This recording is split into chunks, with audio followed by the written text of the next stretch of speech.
Shalom Bacha, j'espère que vous allez bien, que le bon Dieu vous protège, vous donne la santé, la joie.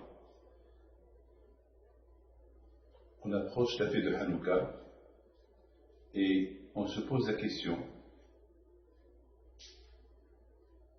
Khamim disent que la fête de Hanouka on l'a fait à cause du miracle qu'il y a eu.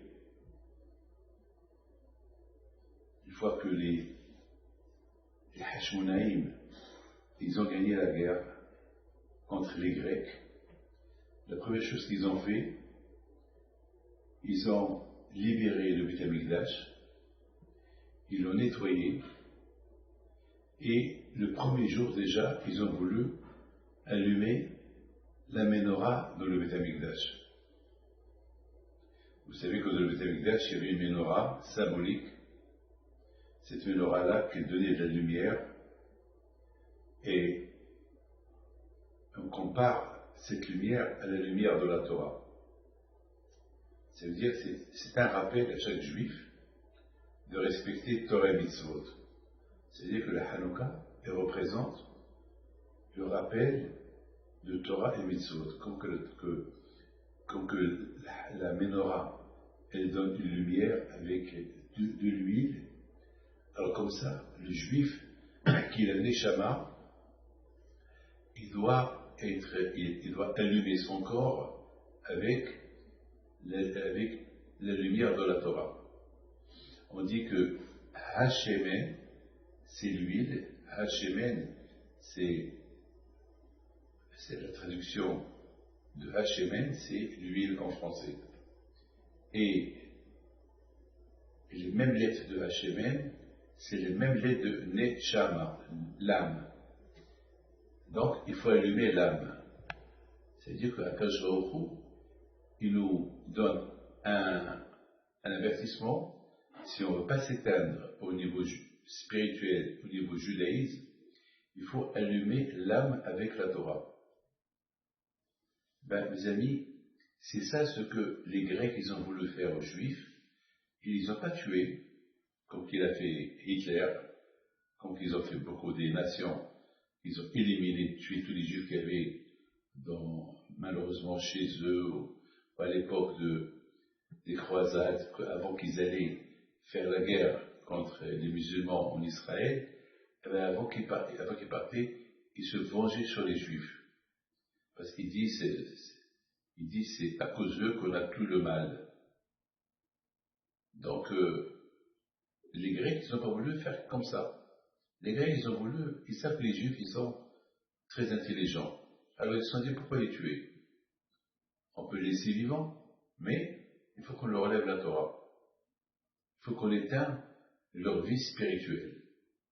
C'est tout. Il faut qu'on éteigne leur vie spirituelle. Et c'est ça ce qu'ils ont décidé de faire. Donc ça a pris longtemps pour arriver à leur but. Vous savez que les Juifs, en général, ils étaient têtus. Donc, comment les Grecs, ils ont réussi à assimiler les Juifs avec leur idée, c'est facile. Ils ont commencé à construire en Israël des stades de sport, les Jeux olympiques, le football, tous les jeux qu'il y avait avant, et surtout la musculation. Parce que les Grecs, ils vénéraient la musculation. Et c'est comme ça.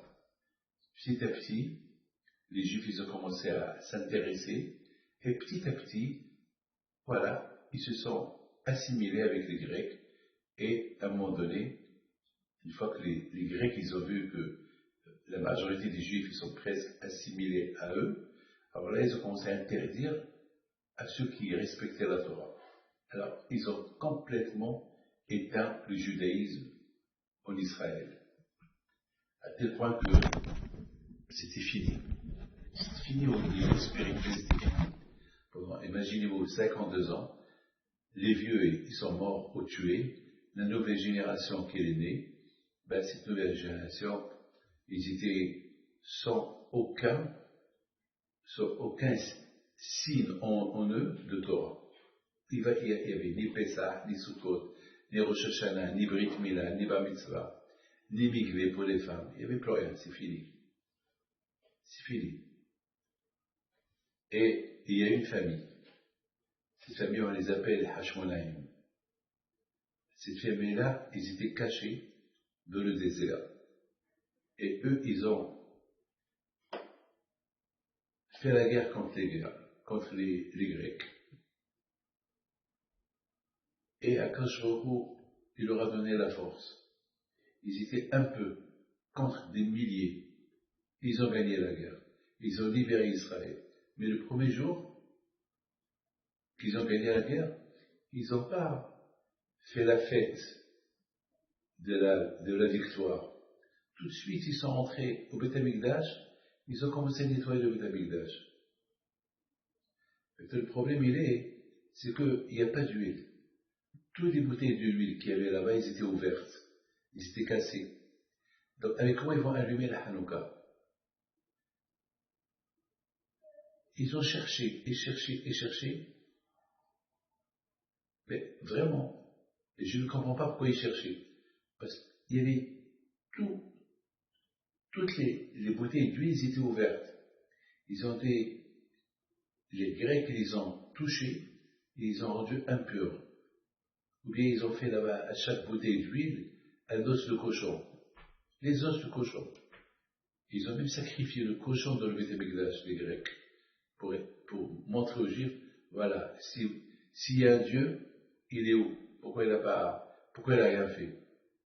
Donc, mes amis, c'était vraiment, on dirait, c'était pour eux le désespoir qu'ils n'ont pas trouvé une bouteille d'huile. Mais ils cherchaient encore. Ils avaient la émona. Ils se sont dit, Hachem, il nous a aidés à gagner la guerre. On était peu contre des milliers. On les a chassés comme des mouches. C'est pas possible qu'Akadosh Baruch Hu, il va pas nous faire un miracle pour qu'on trouve l'huile pour allumer la menorah. Pour eux, c'était la victoire. C'est pas la victoire de la guerre qu'ils ont gagnée, mais la victoire qui vont ramener la religion en Israël.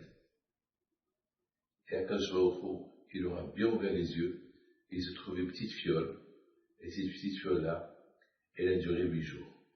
Ça, c'est le Nez de Hanouka. Étant donné qu'on raconte ce Nez-là, je dois vous raconter une petite histoire. Une fois lorsque j'étais au Mexique, il y a un couple qui ont passé Shabbat avec nous, au Mexique. Ils n'ont pas d'enfants depuis des années. Et à la fin du Shabbat, ils ont demandé le bracha. Je leur ai dit, alors, est-ce que vous avez été chez les meilleurs médecins? Ils ont dit, les médecins nous ont dit, comme qu'un rocher, il ne peut pas enfanter une pierre, comme ça, nous, on ne peut pas avoir des enfants. Je lui ai dit, écoutez, il y a toujours l'espoir. C'est vrai, il y a des gens qui n'ont pas des enfants, mais il faut prier. Ils ont dit, on fait que ça. Alors, bien, écoutez, on va faire un deal. Vous priez de votre côté, moi je prie de mon côté. Les trois, on va prier. Et si vous avez vraiment la émona, pleurez. Ils avaient émona, on va faire plutôt que Bémet. Il leur manque que ça, que les héros de Rabbi plutôt ils avaient cette émona-là. Un an plus tard, comme chaque année je retourne au Mexique, et mon Baal-Abayit, ce monsieur chez qui je passe le séjour, il me dit, ce soir tu vas avoir une surprise. Ah bon? J'ai pas pensé au couple. Ils étaient mariés presque 20 ans. Et le soir, le couple arrive, ils avaient quelque chose dans leurs mains. Et j'ai vu que ça bougeait. Je me suis dit dans ma tête, ils ont dû adopter un enfant. Ils ont commencé à pleurer, ils ont dit, le rocher, il a donné un enfant. Personne ne comprend rien. Ça, c'est la force de la prière. Comme le Hashmonaïm. Les Hashmonaïm, ils ont prié, ils ont cherché. Lorsqu'on cherche, on trouve. Que le bon Dieu vous protège, et vous donne la santé et la joie. Amen.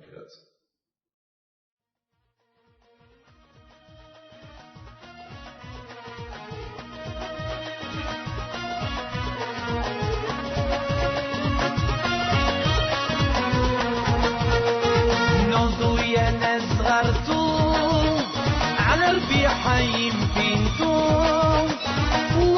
جنازة